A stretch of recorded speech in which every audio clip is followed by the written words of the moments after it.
So today we'll start new topic, that is perpendicular lines.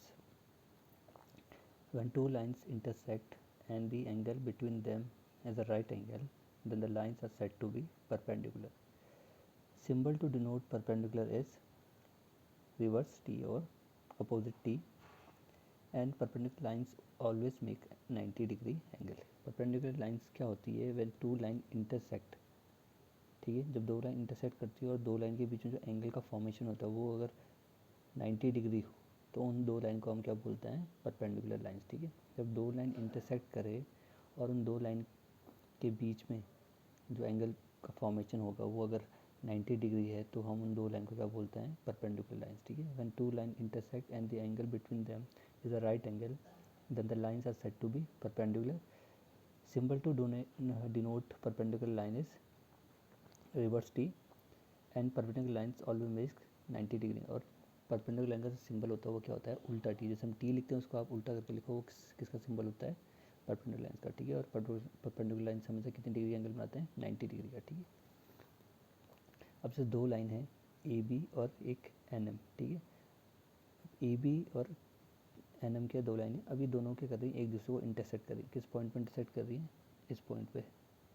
ठीक है, ये point कुछ भी हो सकता है. ठीक है, जहाँ पे इंटरसेक्ट करती है दो लाइन उस पॉइंट को क्या बोलते हैं? Intersecting point. ठीक है, इंटरसेक्टिंग लाइन कोई भी हो सकती है, लेकिन हर इंटरसेक्टिंग लाइन ज़रूरी नहीं कि वो क्या होगी? परपेंडिकुलर लाइन होगी, लेकिन हर परपेंडिकुलर लाइन क्या होगी? इंटरसेक्टिंग लाइन होगी. ठीक है, अब ये दो लाइन ए बी और एन एम है, ये क्या है? दोनों इंटरसेक्ट कर रही है इस पॉइंट पे. ठीक है, अब इन दोनों के बीच में क्या है? बिल्कुल ये भी क्या है? बिल्कुल एक स्ट्रेट लाइन है, ये भी क्या? स्ट्रेट लाइन है. ठीक है, अब दोनों इंटरसेक्ट कर इस पॉइंट. अब जो ये एंगल बनेगा ये कितना हो गया? एल शेप होगा. ये एल शेप वाले सारे एंगल कितने का बनाते हैं? 90 डिग्री. तो जो ये एंगल का फॉर्मेशन होगा इस साइड ये कितने डिग्री का होगा? 90. जो इधर होगा ये भी 90 होगा. जो नीचे का एंगल बनेगा वो भी 90 होगा. जो ये एंगल होगा ये भी क्या होगा? 90. ठीक है, तो परपेंडिकुलर लाइंस हमेशा कितनी डिग्री एंगल बनाते हैं? 90 डिग्री. तो ये एन और एम बी के बीच में जो एंगल होगा 90 होगा. जो ए और एन के बीच में एंगल होगा वो भी 90 होगा. जो ए और एम के बीच में होगा वो भी 90 होगा. जो एम और बी के बीच में एंगल होगा वो भी क्या होगा? 90 डिग्री होगा. ठीक है, so N M is perpendicular to A B. हम कैसे लिखते हैं, कैसे डिनोट करते हैं कि एन एम, जो लाइन एन एम है वो क्या है? परपेंडिकुलर है ए बी की. एन एम और क्या? रिवर्स टी और इस परपेंडिकुलर टू ए बी. इसका मतलब क्या होता है कि एन एम क्या है? परपेंडिकुलर है किसके ऊपर? ए बी के ऊपर. ठीक है, जब भी परपेंडिकुलर वर्ड यूज़ होगा समझ लेना कि एंगल कितने डिग्री का वो बनेगा? 90 डिग्री का. ठीक है,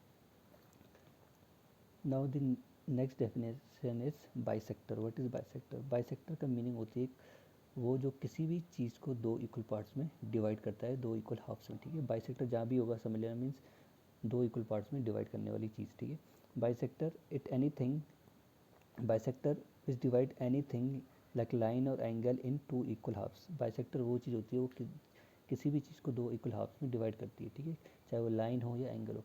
अगर मैं लाइन का बाइसेक्टर बोल रहा हूँ तो वो लाइन को दो इक्वल पार्ट्स में डिवाइड करेगी. अगर मैं एंगल का बाइसेक्टर बोल रहा हूँ तो वो एंगल को दो इक्वल पार्ट्स में डिवाइड करेगी. ठीक है, अगर समझ लो जैसे लाइन 10 कोई लाइन सेगमेंट है आपकी 10 सेंटीमीटर की. अब मैं बोल रहा हूँ इसको ड्रॉ बाइसेक्टर. आपने इसके ऊपर बाइसेक्टर ड्रॉ करो तो बाइसेक्टर जैसे ही ड्रॉ करोगे तो वो लाइन जो सेगमेंट 10 सेंटीमीटर की है वो कितने पार्ट में डिवाइड हो जाएगी? टू पार्ट्स में. फर्स्ट पार्ट 5 सेंटीमीटर, जो सेकंड पार्ट होगा वो भी क्या होगा? 5 सेंटीमीटर. क्योंकि बाइसेक्टर ये करता है किसी भी चीज़ को दो इक्वल पार्ट्स में डिवाइड करता है. ठीक है, या कट करता है. वैसे ही अगर एंगल का बाइसेक्टर बोले, अब जैसे एंगल है ए ओ बी. ठीक है, यहाँ पे जो एंगल बन रहा है वो कितनी डिग्री का बन रहा है? 30 डिग्री का. ठीक है, ये एंगल ए ओ बी कितने डिग्री का है? 30 डिग्री का है. अब मैंने इसमें एक बाइसेक्टर बनाया ओ एम. ये ओ एम क्या है? बाइसेक्टर. जहाँ भी वर्ड बाइसेक्टर यूज़ हुआ सीधे आपको उस वैल्यू का हाफ कर देना है. ठीक है, तो बाइसेक्टर बनाया मैंने ओ एम. तो ये अब इस ओ एम बाइसेक्टर ने इस एंगल को डिवाइड कर दिया टू इक्वल हाफ में. एक इक्वल हाफ हो गया ये और एक इक्वल हाफ हो गया नीचे वाला, इस लाइन के ऊपर वाला, इस लाइन के नीचे वाला. तो बाइसेक्टर टोटल एंगल पहले कितने डिग्री का था? 30 का. जब बाइसेक्टर नहीं था, अब बाइसेक्टर ड्रॉ करा हमने ओ एम, तो इस बाइसेक्टर ने इस एंगल को ए ओ बी को जो 30 डिग्री का उसको डिवाइड कर दिया टू इक्वल हाफ से. और 30 का हाफ क्या होता है? 15.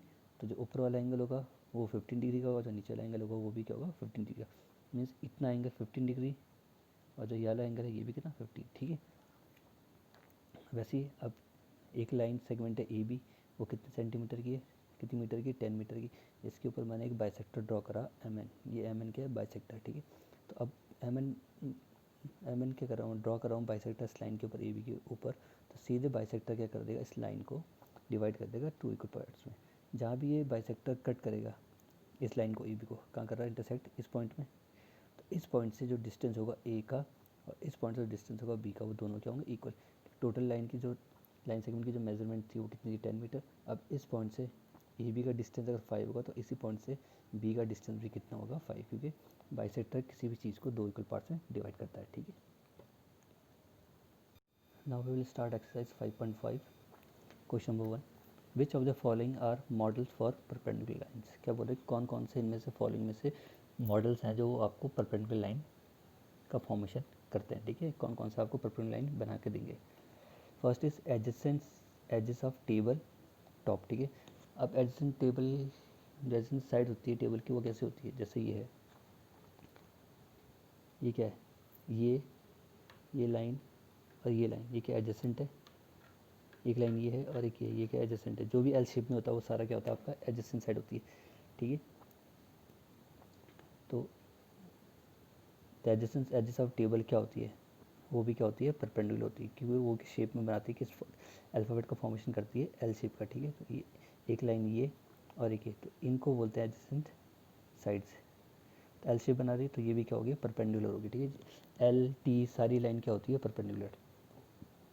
The line of railway track, अब बोल रहे जो लाइन होती है रेलवे ट्रैक की वो क्या होती है, परपेंडिकुलर होती है, नहीं, नॉट परपेंडिकुलर। रेलवे ट्रैक की जो लाइन्स होती है वो क्या होती है, रेलवे ट्रैक होता है वो परपेंडिकुलर नहीं होता है। रेलवे ट्रैक आपका ये है, परपेंडिकुलर क्या है, ये और ये तो क्या हो गई, पैरेलल हो गई, इनके बीच में एंगल ही बन रही है, दोनों लाइन क्या है, पैरेलल, ठीक है। ये दूसरे एक दूसरे को कट नहीं करे तो ये क्या है, परपेंडिकुलर नहीं होगी, ठीक है। परपेंडिकुलर होने की ज़रूरत के लिए क्या आपको कट करे, ठीक है, दूसरी लाइन को, जैसे वो इंटरसेक्ट नहीं करती तो वो परपेंडिकुलर कैसे बनेगी, ठीक है। तो ये दोनों लाइन क्या है, रेलवे ट्रैक की पैरेलल है, ये तो इसको आप एक्सटेंड कर दोगे आगे, इसको भी कहीं आके किसी, ना ये इसको इंटरसेक्ट करेगी ना ये इसको इंटरसेक्ट करेगी, कट तो कहीं हो ही नहीं रहा, तो ये परपेंडिकुलर लाइन नहीं है, ठीक है। The line segment forming alphabet letter L, अब जो हमारा अल्फ़ाबेट लेटर एल है वो भी क्या परपेंडिकुलर होता है। मैंने कहा जितने भी जो भी अल्फ़ाबेट जो भी शेप एल शेप में होता है या टी शेप में होता है वो सारे क्या होते हैं, परपेंडिकुलर। तो हमारा एल भी क्या है, ये भी क्या होगा, परपेंडिकुलर, बिकॉज इसके बीच में भी कितनी डिग्री का एंगल बन रहा है, 90। ये एक स्ट्रेट लाइन आई, इसने इस वाली स्ट्रेट लाइन को क्या करा, इंटरसेक्ट करा, तो ये पॉइंट इंटरसेक्टिंग हो गया, तो इनके बीच में एंगल बनेगा वो क्या बनेगा, 90 डिग्री। तो अल्फ़ाबेट एल है वो भी क्या होता है, परपेंडिकुलर। द लेटर वी, अब जो अल्फ़ाबेट में जो लेटर हमारा वी है क्या वो परपेंडिकुलर होता है, नहीं।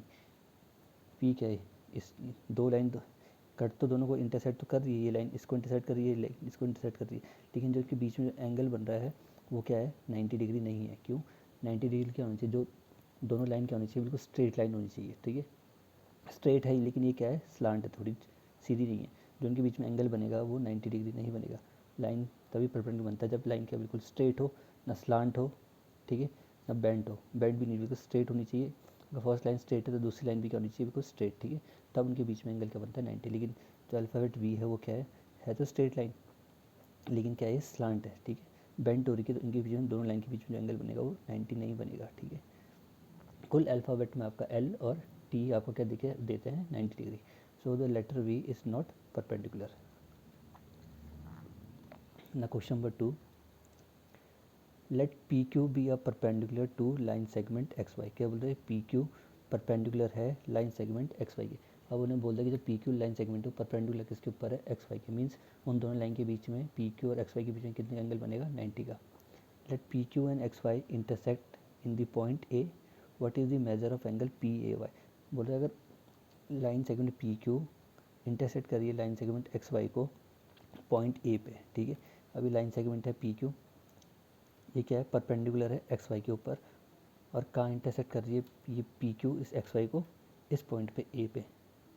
तो बताओ पी ए वाई का एंगल मेजरमेंट कितनी डिग्री का होगा, उसका एंगल कितनी डिग्री का होगा, ठीक है। तो हमें पता है परपेंडिकुलर लाइंस हमेशा कितनी डिग्री का एंगल बनाते हैं, 90 डिग्री का।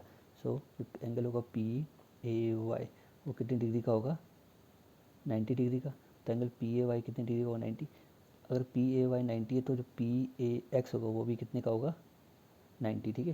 क्योंकि लाइन क्या है, स्ट्रेट लाइन का सम कितना होता है, 180। ये स्ट्रेट लाइन है एक्स वाई, अगर ये 90 है तो और उसको 180 करने के लिए कितना एंगल चाहिए होगा, ज़्यादा 90 तो तभी तो 180 होगा। तो अगर ये पी ए वाई 90 है तो जो पी ए एक्स होगा वो भी कितना होगा 90, जो क्यू ए एक्स होगा वो भी क्या होगा 90, जो क्यू ए वाई होगा वो भी क्या होगा 90। तो जब भी परपेंडिकुलर लाइन होते हैं तो चारों के चारों एंगल क्या बनते हैं उसमें 90।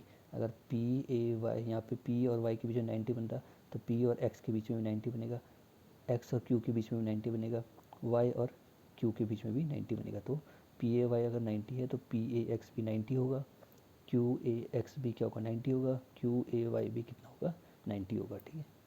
Question number 3, there are two set square in your geometry box, what are the measure of the angles that are formed at their corners, do they have any angle measure that is common। क्या बोल रहे हैं आपके geometry box में दो set of squares होते हैं, ठीक है। आपको दोनों सेट ऑफ स्क्वायर के क्या बताने हैं एंगल, जो उनके कॉर्नर्स में एंगल बनते हैं, ठीक है। और बताना कि दोनों सेट ऑफ स्क्वायर्स में कि कौन सा एक कोई एंगल कॉमन है दोनों में, ठीक है। देखो, तो one set of square has 45 90 degree and 45, एक सेट ऑफ स्क्वायर में आपके कितने एंगल होते हैं, एक होता है आपका 45, एक होता है 90 और एक होता है 45, ठीक है। तीन कॉर्नर होते हैं उसके सेट ऑफ स्क्वायर के, तो दो साइड कॉर्नर्स में उसके 45 डिग्री के एंगल बनते हैं और एक कॉर्नर में उसका 90 डिग्री का। जो अदर सेट ऑफ स्क्वायर होता है, क्योंकि set of square geometry box के कितने सेट ऑफ स्क्वायर होते हैं 2, ठीक है। तो सेकंड सेट ऑफ स्क्वायर है उसमें आपके क्या क्या एंगल का फॉर्मेशन होता है 60 डिग्री, 90 और 30 डिग्री। तो उन्होंने बोला कि कौन सा इन दोनों सेट ऑफ स्क्वायर में कोई एंगल कॉमन है, जो फर्स्ट स्क्वायर में भी स्क्वायर में हो, जो सेकंड स्क्वायर में भी एंगल कॉमन हो। तो एक ही एंगल कॉमन है वो है angle 90। First set of square में एंगल 90 है, सेकंड सेट ऑफ स्क्वायर में भी एंगल 90, तो एक ही एंगल कॉमन दिख रहा है वो हमारा क्या है 90।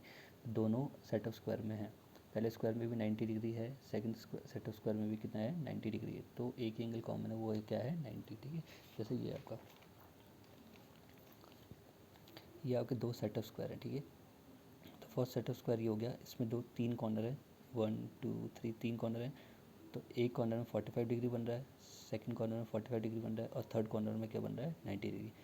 अब जो सेकंड सेट ऑफ स्क्वायर है उसके भी तीन कॉर्नर हैं, 1 2 3, एक कॉर्नर में इसका 60 डिग्री बन रहा है, सेकंड कॉर्नर में इसका 30 और थर्ड कॉर्नर में 90 डिग्री। अब बताना इन दोनों सेट ऑफ स्क्वायर में कौन सा एंगल कॉमन है। एक ही एंगल दिख रहा है भाई, फर्स्ट स्क्वायर में भी 90 बन रहा है, सेकंड स्क्वायर में भी 90 बन रहा है, तो कॉमन एंगल क्या होगा दोनों सेट ऑफ स्क्वायर में कुल 90 डिग्री, ठीक है।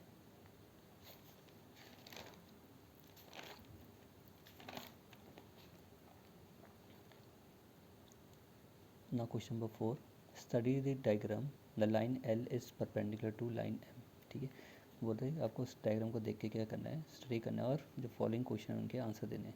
उन्होंने बोला है जो लाइन L है, ये लाइन L किसके ऊपर परपेंडिकुलर है, इस लाइन के ऊपर, M लाइन के ऊपर। The line L is perpendicular to line M, ये लाइन M है जो हॉरिजॉन्टल है, सर जो वर्टिकल है, और जो हॉरिजॉन्टल है वो लाइन क्या है आपकी L, ठीक है। फर्स्ट केस में पूछा आपसे इस सी E is equal to E जी, क्या जो सी ई है वो ई जी के बराबर है, मीन्स जो सी ई का डिस्टेंस है वो ई जी के बराबर है। अगर सी ई का डिस्टेंस 2 यूनिट है तो क्या ई जी का डिस्टेंस भी 2 यूनिट है, ठीक है। डस पी ई बाइसेक्ट सी जी, क्या पी ई बाइसेक्ट कर रही है सी जी को, bisect means which divide anything into two equal parts whether it is a line or angle. Third, identify any two line segment for which P E is perpendicular bisector, identify करना है दो line segment को जिसके लिए P E क्या हो, perpendicular bisector हो, ठीक है। D, are this true, A C is greater than F G, second C D is equal to G H, third B C is less than E H, ठीक है। तो देखो उन्होंने बोला लाइन एल किसके ऊपर परपेंडिकुलर, लाइन एम के ऊपर, ठीक है। तो फर्स्ट केस क्या पूछा उन्होंने आपसे, सी E is equal to E जी, क्या सी ई और ई जी बराबर है, मीन्स इनका जो डिस्टेंस है वो क्या इक्वल है, दोनों में एक पॉइंट कॉमन है, ये भी यहाँ पे भी ई है, यहाँ पे भी ई है। तो हमें देखना है कि ई से सी का डिस्टेंस और ई से जी का डिस्टेंस अगर सेम होगा तो दोनों लाइन क्या होगी इक्वल, ठीक है। तो देखो ई जी सी ई ना, ई से सी का डिस्टेंस कितना है 1 2 2 यूनिट करके, यहाँ पे ई के बाद कितना अल्फ़ाबेट के बाद सी आ रहा है, तो 1 2 एक यूनिट ये हो गया, फिर ये सेकेंड, तो कितने यूनिट दूर है ई से सी 2 यूनिट। अब ई से जी कितनी यूनिट दूर है, ई से पहले एफ 1 यूनिट, फिर एफ से जी 2 यूनिट, तो ई से भी जी का डिस्टेंस कितना है 2 यूनिट, और ई से सी का भी डिस्टेंस कितना है 2 यूनिट, दोनों का डिस्टेंस कितना है सेम। यहाँ से ई से जो जी का डिस्टेंस है वो 2 यूनिट है, जो ई से सी का डिस्टेंस है वो भी कितना है 2 यूनिट। तो ई से दोनों का डिस्टेंस क्या है सी और जी का इक्वल आ रहा है। तो यस बोथ मेजर 2 यूनिट, तो उनका जो डिस्टेंस है both measures 2 unit, so C is equal to E G. ठीक है, तो सी ई किसके बराबर ई जी, क्योंकि बस दोनों के बीच में क्या डिस्टेंस है इक्वल। ई से अगर सी 2 यूनिट दूर है तो ई से जी का भी डिस्टेंस कितना है 2 यूनिट दूर है। ठीक है, 10 पी ई बाइसेक्ट सी जी। अब बोलो क्या पी ई, ये लाइन पी ई बाइसेक्ट सी जी है क्या, ये लाइन पी ई बाइसेक्ट कर रही है सी जी को, मीन्स अब ये बताओ पी ई कहाँ पे बाइसेक्ट कर रही है सी जी को, ई पॉइंट पे।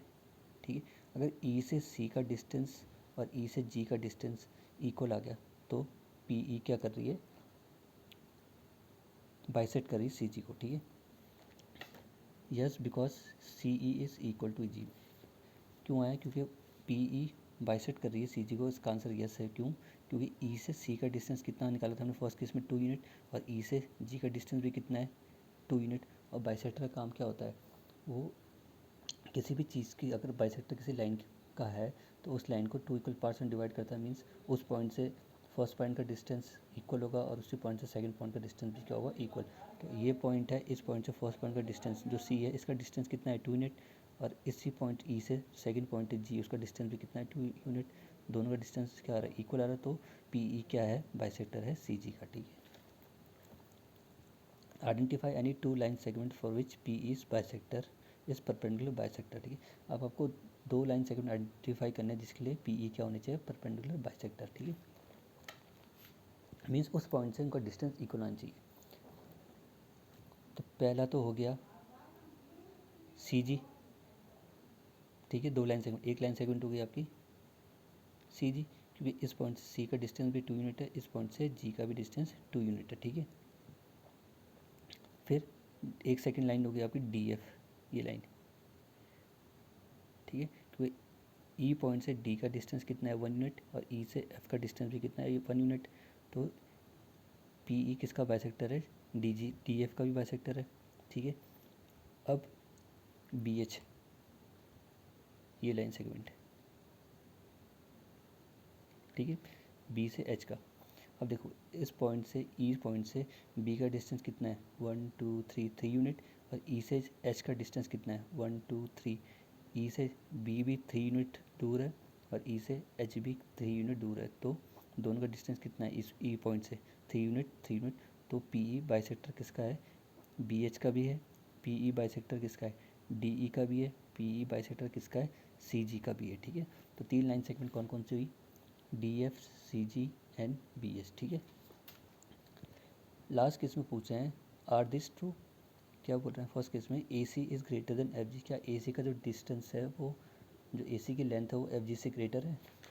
तो ए सी देखो, ए सी कितना हो गया 1 2 3, कितनी यूनिट हो गई 1 2, ठीक है 3 यूनिट। ए सी की यूनिट कितनी 3, और एफ जी की यूनिट कितनी है 1 यूनिट, ये 1 यूनिट हो गई। ठीक है, और यहाँ पे कितनी है 1 2। ठीक है, तो ए सी की लेंथ कितनी है ये 2 यूनिट हो गई, ये 1 यूनिट ये 2 यूनिट। यहाँ ए सी की लेंथ आ रही 2 यूनिट और एफ जी की यूनिट की लेंथ कितनी आ रही 1 यूनिट। तो ए सी की जो लेंथ आ रही है वो क्या आ रही है ग्रेटर आ रही है एफ जी से। ठीक है, तो इसका स्टेटमेंट क्या है ट्रू। क्या C D is equal to G H, C D is equal to G H, क्या सी डी का जो लेंथ है वो जी एच के बराबर है। तो सी डी कितना हो गया ये 1 यूनिट हो गया, और जी एच ये भी कितना हो गया 1 यूनिट। इसकी लेंथ भी कितनी है सी डी लाइन सेगमेंट की 1 यूनिट, और जी एच की भी लाइन सेगमेंट की लेंथ कितनी है 1 यूनिट। तो C D is equal to G H, ये स्टेटमेंट भी क्या है आपका ट्रू है। ठीक है, third is B C is less than E H, क्या बोल रहा है कि बी सी की लेंथ ई एच से छोटी है, बी सी की लेंथ ई एच से छोटी आनी चाहिए। तो बी सी कितना है बी सी की लेंथ कितनी है 1 यूनिट। ठीक है, अब ई एच कितना है यहाँ तक, तो 1 unit 2 unit 3 unit. B C की लेंथ आ रही है 1 यूनिट, ई एच की लेंथ आ रही है 1 2 3 3 यूनिट। तो 3 इज़ ग्रेटर देन 1, तो बी सी क्या हो गया, B C is less than E H, इसका स्टेटमेंट क्या हो गया आपका ट्रू, ठीक है, क्योंकि बी सी की लेंथ 1 यूनिट आ रही थी और ई एच की लेंथ कितनी आ रही थी 3 यूनिट।